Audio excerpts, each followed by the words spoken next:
Queen squad. So, okay, we'll just have to see. I'll ask you, Riku, after the draft, so we have a little bit more leeway to see what happens here. So, it looks like we'll go straight through it. I'm wondering just how far we're going to be going with these bans here. Mal, as well as Superman, no surprises right there, ladies and gents. It was similar to the earlier to the earlier bans a while ago. Like I've mentioned, they already Clutch Guild already banned what they were expected to be used. Also the same with Pilgrim.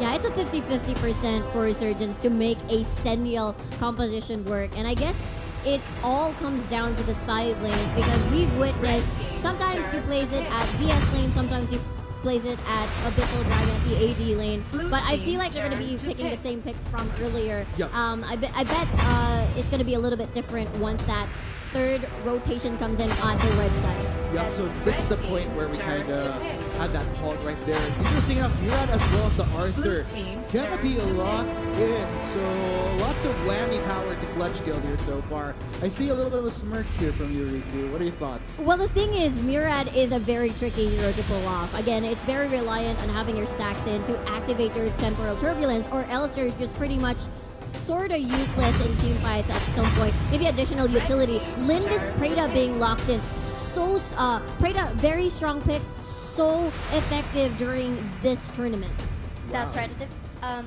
The team composition for Clutch Guild reminds me of the grand finals that happened just last night. Because if you could... Oh, I stand corrected. Now they have chosen Joker as their marksman. And if you could notice, this is like the match that only had the marksman. And Joker not being banned. I am liking their three-man rotation for Clutch Guild. That's an Alice, Joker, and a Murad. So jungle, mid, and your roamer. CC, good burst of damage once you reach that level 4 spike. Prada, flicker, low mobility hero. You burn that flicker, you jump in, you dive in, and that's pretty much what their game plan is for their early rotation, I guess. But we'll have to see what's going to happen. All right, before we send it over to Marco and Vulcan, as I mentioned, Riku, this is your chance. Who are you feeling here for match 3? All right, 2-1, game number 1, probably for Clutch Guild, if the Murad works. If it doesn't work, if the early rotation doesn't work, then it's going to be Resurgence's time. Okay, we'll just have to see. Personally, I'm kind of unsure myself. I honestly can't decide. I mean, match 1, match 2, I was a little bit more resolute with who I wanted to go with, but I'm just like give I'm just gonna let it unfold naturally. So send it over to Vulcan and Marco.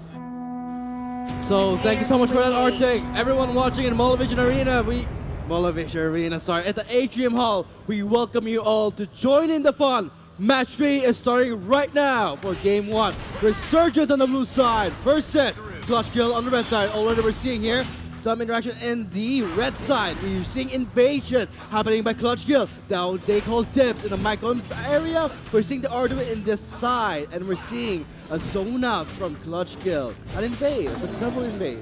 Well, Vulcan, you have to understand in this early game, this is where those damage thresholds I was talking about earlier really matter. Murad needs to get ahead so that he can reach those damage thresholds and continue to be a threat. On the other hand, RSG does have the advantage of having Lindis and Freyta on their side. This composition worked for them in the previous set. Let's hope it works for them for this one. I mean, before everything else, we forgot to introduce ourselves pala. So, my name is Vulcan with Mace Marco, your shotcasters entering this Game 1. So, already off the bat, we saw what? An invasion happening in the red side. Resurgence already making some movements across the top lane side. Because Marco, we know that this game is actually, this match is very high stakes here. Yeah, very high stakes because it essentially determines who will get into our grand finals, right? Yeah. And both teams have a lot to lose but a lot to gain. We'll just have to see which team executes well on their game plan. Remember, it's all about those linchpin characters. Murad has to perform well while Preyta as well as Lindis have to survive into the late game in order to be as effective as they were in the previous set. So now we're seeing some members of RSG, Resurgence, 3 members trying to push out the lanes in the mid lane. As for Alice, you know, that's what I like about Alice, Marco. We know that he has the protection, and we know they can go pickups like this. Already looking at stun. First blood goes to 611, but they want more. They want everything that CG, well rather Resurgence went for, because for CG, when they win for the pickup there, that's something to start things up, because first blood is everything they want, but now invasion happening again on their red side. See, you have to understand that that kill actually went to the best person. 611's Murad picked up that kill, essentially giving him way more gold in the starting game, especially because that was first blood. I believe that Aris's Arduin did make a mistake in attempting to check behind the Abyssal. They were probably trying to scout, but didn't expect that party brush filled with 4 to 5 people. I think we can expect more party as, look at that, around the map, Resurgence is just trying to cut up this Alice, trying to see where you're going, because we can't let any members here, because Clutch Guild already getting the first blood, as you said, Marco, on the Murad. That's big. Black gets flung to the air. The chase is on, but they disengage. The Abyssal Dragon has spawned, Marco. We are seeing a high-stakes scenario again. High-stakes scenario, we have to see whether or not who's going to go for it. This is going to be a poking match, right? Most Praetas have that range advantage, but CG also has their Joker. With that killing joke missile ability, he's able to essentially zone out RSG very well, especially for their squishy heroes like Praeta and Lindis. Look at Aris zoning up 2 members, landing a 2-man stun, but the Abyssal Dragon has been taken by Resurgence. Great steal there, and now for CG, starting a fight, calls in the Sentinel, gets the heal, but CG, LYL, eyeing this Praeta. Looks like Resurgence does back away here, but in the end, they've taken away the Abyssal Dragon. That's pretty much good, a deal for them. Yeah, 1 kill for an Abyssal Dragon seems like a fair trade for me. In fact, it might be even better because your entire team gets that gold advantage. Now we're seeing that, 611 just eliminated Praeta. This is that damage threshold I was talking about. Enough early game advantage can give Murad those damage thresholds that he needs to be a massive threat to the enemy team. My god, someone gotta stop CG at this point. 0-4 kill score. We're seeing a great start to our match 3 for CG, getting a gold lead of 2,000. Now the question is, can they go for more pickups? Because on to Resurgence side, they have what? The Praeta. But on to Clutch Guild side, they have something to equally match the Praeta, the Joker. Yes, the Joker's ability to deal a lot of damage is very important for CG as well. But Murad, as I've said, is basically the linchpin for CG's game plan right now. If 611 can efficiently destroy the enemy backline, it's going to be no problem for CG at all. But that's easier said than done, Vulcan. If you notice, every member of Resurgence are trying to catch Black, this Alice, off guard, trying to zone him out.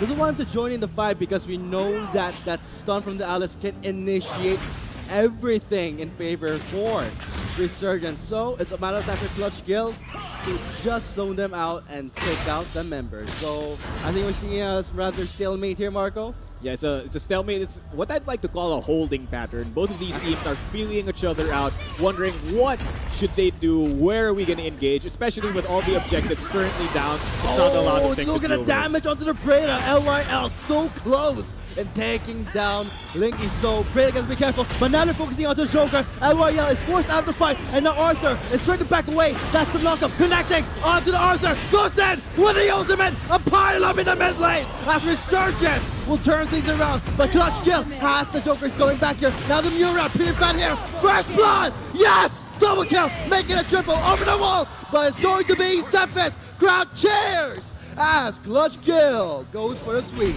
Crushed and destroyed. Like I said, oh my gosh, they're entering right here. Okay, never mind. Tower dive happening here. Alice setting things up here. Went for the stun. Tower is 1 hit away.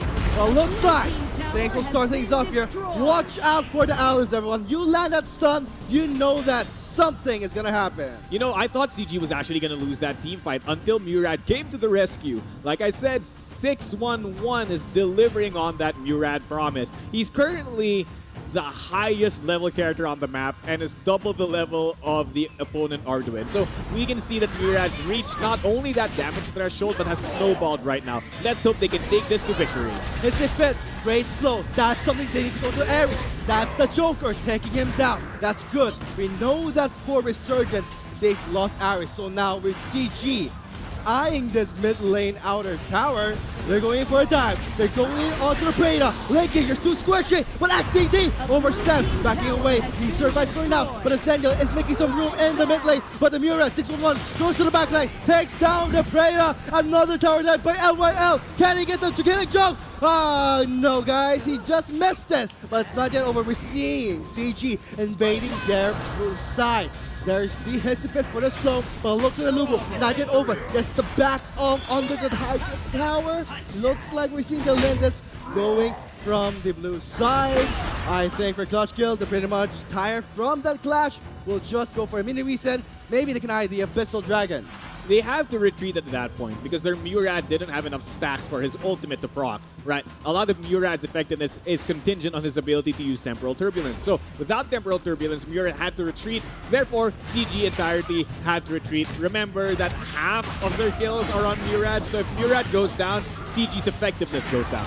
And we know that Murad is, one form of weakness for the Murad is hard crowd control. We do see it on the Arduin and the somehow in the Xenial, but that's kind of hard to pick off. Both of those characters have skill shot related stuns that require precise timing, especially for Arduin, who has a very clunky stun on his first skill.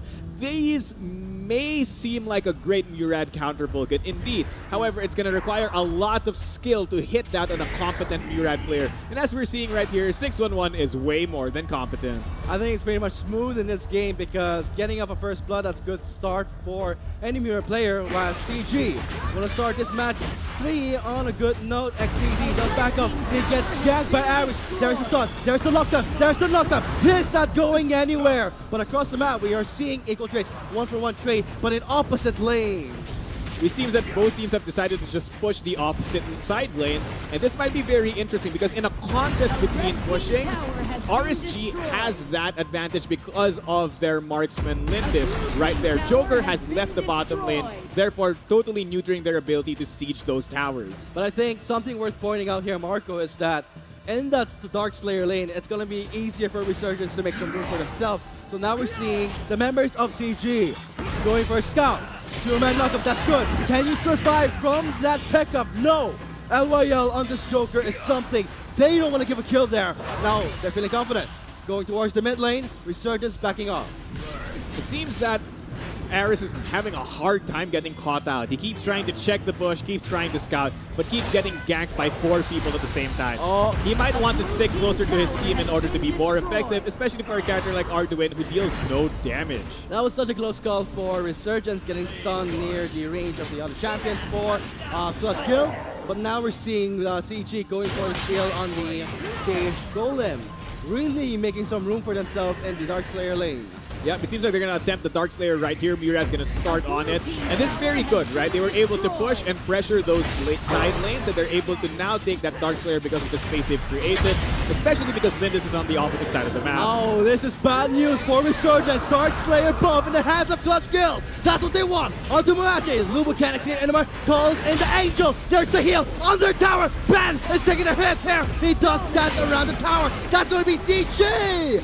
What an incredible dive and a dance around the tower!